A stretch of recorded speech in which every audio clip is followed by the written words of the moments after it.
কল্পনা করুন আপনি জন্মের পর থেকেই একটি অন্ধকার গুহার মধ্যে বন্দী। চারপাশে অন্ধকার, আপনার চোখ কখনো সূর্যের আলো দেখেনি। আপনার সামনে শুধু একটি দেয়াল যেখানে কিছু ছায়া নেমেছে, এবং আপনি বিশ্বাস করুন এই ছায়াগুলোই বাস্তব, কারণ আপনি আর কিছুই তো দেখেননি। প্রায় 2400 বছর আগে প্লেটো এই গল্পটি বলেছিলেন, যা আজও আমাদের সমাজ, চিন্তাধারা, শিক্ষা এবং বাস্তবতার উপলব্ধির জন্য অত্যন্ত প্রাসঙ্গিক। আজ আমি আপনাদের সাথে সেই গল্পটিই বলবো, যা গভীর অর্থ উদ্ঘাটন করবে। তাহলে প্রথমেই জেনে নেওয়া যাক প্লেটো কে ছিলেন।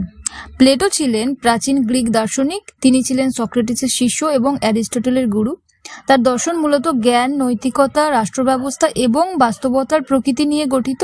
এবং তার বিখ্যাত গ্রন্থ দ্য রিপাবলিকের তিনি এই যে ধারণা, গুহার যে উপমার ধারণা বা অ্যালিগরি অফ কেভ, সেটি উপস্থাপন করেছেন এবং কিভাবে মানুষ সত্য এবং মায়ার মধ্যে আবদ্ধ থাকে সেটা দেখিয়েছেন। আচ্ছা, এবার গল্পটিতে ফিরে আসা যাক।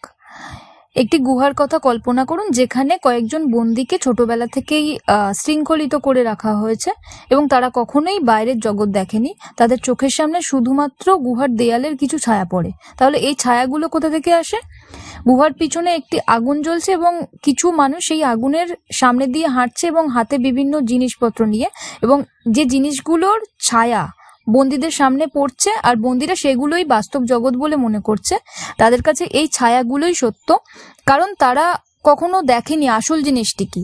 এখন একটু ভাবুন যে আমাদের সমাজে এমন কি কিছু ঘটে যা সবসময় কি আমরা সত্যিকে দেখতে পাই, নাকি আমাদের সামনে যা দেখানো হয় সেটাকেই আমরা সত্যি বলে বিশ্বাস করি? এরই মধ্যেই একদিন এক বন্দী কোনোভাবে মুক্ত হয়ে যায়। তারপর সে ধীরে ধীরে গুহার দিকে হাঁটে। প্রথমেই আগুনের আলো তার চোখে লাগে এবং তার চোখ জ্বলে যায়।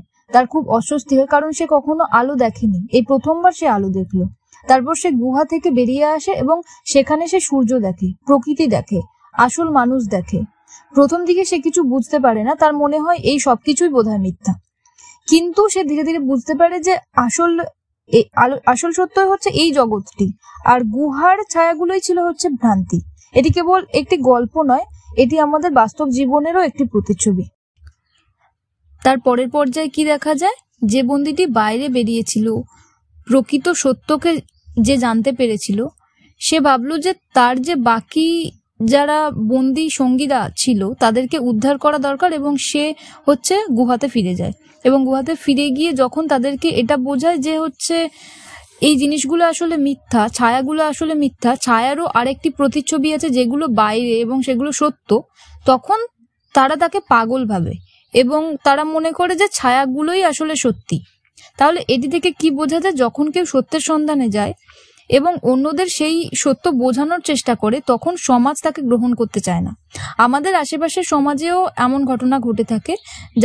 যারা সত্য বলে এবং যারা অন্যদের চেতনা জাগ্রত করতে চায়, তাদেরকে আমরা অবিশ্বাস করি। তাহলে প্লেটো এর থেকে কি বোঝাতে চাইছেন? এর ফিলোসফিক্যাল মিনিংটাই বা কি? এখানে আমাদেরকে বুঝতে হবে গুহার বন্দীরা মানে আমরা হচ্ছি সাধারণ মানুষ, এবং ছায়াগুলো হলো আমাদের বিশ্বাস বা মিডিয়া প্রচারিত ভুল তথ্য বা ধারণা, এবং বাইরের আলো হলো সত্য জ্ঞান, যা আমরা সহজে গ্রহণ করতে পারি না। এবং মুক্তবন্দী একজন দার্শনিক এবং যিনি সবসময় সত্যের অনুসন্ধান করেই চলেছেন। এই গল্প কেবল প্রাচীন গ্রিসের জন্যই সীমাবদ্ধ নয়, এটি বরং বর্তমান সমাজেও প্রাসঙ্গিক। যদি আমরা শিক্ষার ক্ষেত্রে বলি, তাহলে আমাদের কি শুধু বইয়ে যা লেখা আছে তাই বিশ্বাস করা উচিত, নাকি নিজেও কিছু অনুসন্ধান করা উচিত? যদি গণমাধ্যমের কথা বলি, তাহলে অনেক সময় মিডিয়া আমাদেরকে বিভ্রান্ত করে। আমরা যা সব সময় দেখি তা সবসময় সত্যি নাও হতে পারে। যদি ধর্ম এবং সমাজের কথা বলি, তাহলে এটা বলতে পারি যে প্রচলিত বিশ্বাসের মধ্যেই বা সেই বিশ্বাসের যে গণ্ডির মধ্যেই আমরা সবসময় সীমাবদ্ধ থাকি, নতুন চিন্তাধারাকে গ্রহণ করতে চাই না।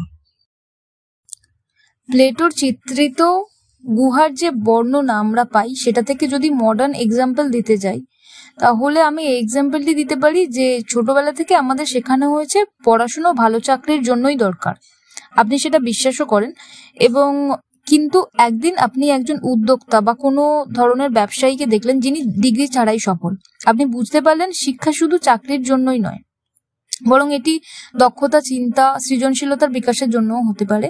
এবং আপনি যখন বন্ধুদেরকে সেটা বোঝাতে চান এবং তারা এটা কখনোই বিশ্বাস করবে না যে হচ্ছে পড়াশুনো মানেই ভালো চাকরি, তাহলে আমরা এটা থেকে কি বুঝতে পারি যে হচ্ছে প্লেটো আমাদেরকে বোঝাতে চাইছেন সত্য সবসময় আমরা যেটা দেখি বা আমাদেরকে যেটা দেখানো হয় সেটাই নয়, বরং এর ভিতরে যে অন্তর্দৃষ্টি আছে, ইনসাইটফুল একটা ভ্যালু আছে, সেটাকে আমাদেরকে উপলব্ধি করা দরকার।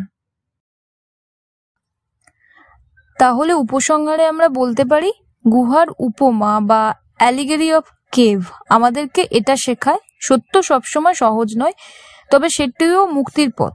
অন্ধবিশ্বাস থেকে বেরিয়ে এসে নিজেকে গবেষণা করতে হবে এবং নতুন চিন্তাভাবনাকে গ্রহণ করাও সহজ নয়, কিন্তু সেটি আমাদের সত্যিকারের বিকাশ ঘটাবে।